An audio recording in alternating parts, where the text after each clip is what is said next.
ሰላም እንዴት ናችሁ? የዚህ የዩቲዩብ ቻናል ቤተሰቦች ዛሬ ለእናንተ ሜዲቴሽን ምንድን ነው፣ ሜዲቴሽን እንዴት ይደረጋል፣ ሜዲቴሽን ጥቅሙ ምንድን ነው የሚለውን ሀሳብ ለእናንተ እዚህ ባጭሩ አብራራለሁ ማለት ነው።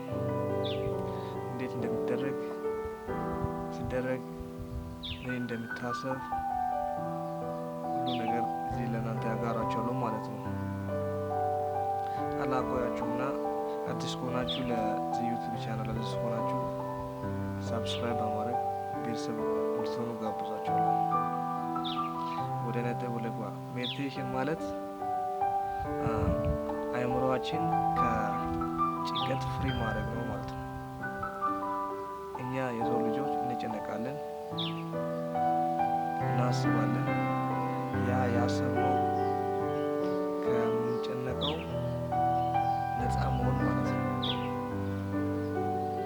ከስትሬስ ከአንዛይቲ የአእምሮ አንዛይቲ ያለን ከዛ ራሳችን ነፃ ማድረግ እንደማለት ነው።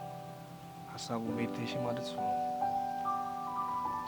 በቃ እናንተ ሜዲቴሽን እንዴት ይደረጋል ከተባለ መጀመሪያ ሜዲቴሽን ለማድረግ ጸጥታ ያለ ቦታ ብትሄዱ ይመከራል ማለት ነው።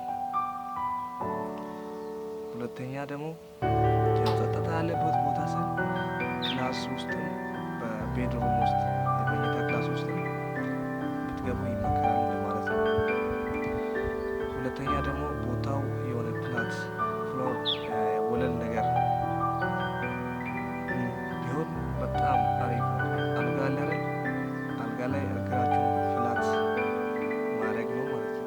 አርጋችሁ እግራችሁ ፍላት አርጋችሁ መቀመጥ ነው ማለት ነው።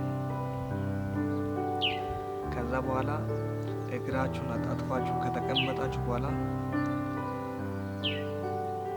ቀስ ብላችሁ አይናችሁን ትጨፍናላችሁ ማለት ነው።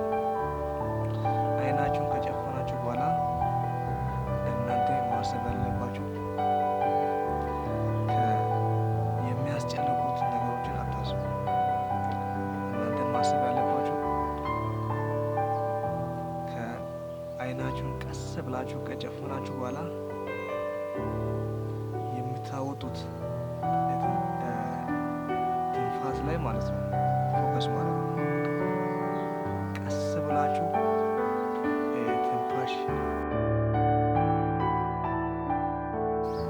ትንፋሳችሁ ቀስ ብላችሁ ትንፋሳችሁ ታወጣላችሁ ማለት ነው። እሱ ላይ ፎከስ ያደረጋችሁ ማለት ነው።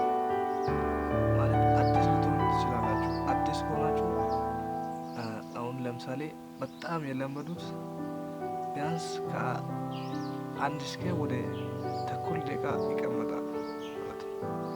የለመዱት ኢንተርሚዲያት የሚባሉት መካከለኞች ወደ እስከ 30 ደቂቃ ያህል ይቀመጣሉ ማለት ነው።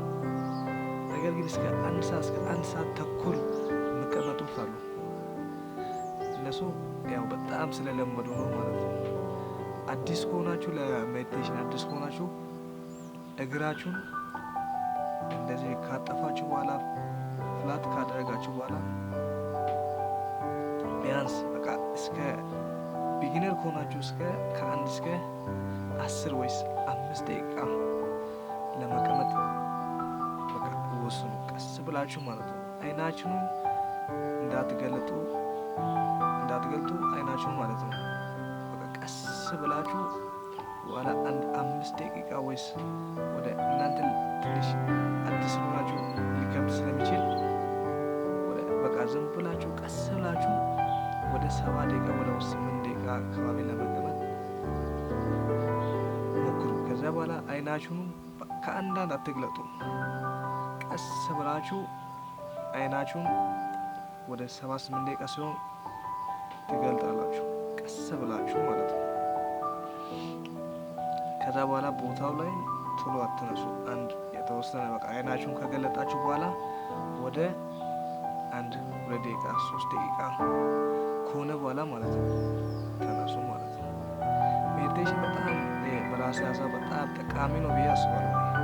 በጣም በቃ እስቲ ሞክሩና ታዩታላችሁ። በቃ ጭንቀታችሁ እንዴት እንደሚቀንስ በቃ ከአንዛይቲ ነፃ ያደርጋል። እናንተ በጣም በቃ ደስ ይላችኋል። በጣም አስፈላጊ ነው ህይወታችን ማለት ነው። ብቻ ግን እኛ ጋር ብዙም እየተሞከረ አይደለም። እስቲ እየሞከራችሁ ቀስ ብላችሁ ለመሞከር አስቡ። ኮሜንት ምናምን ሀሳብ ካለ ኮሜንት ሴክሽን ላይ አስቀምጡ። ለእናንተ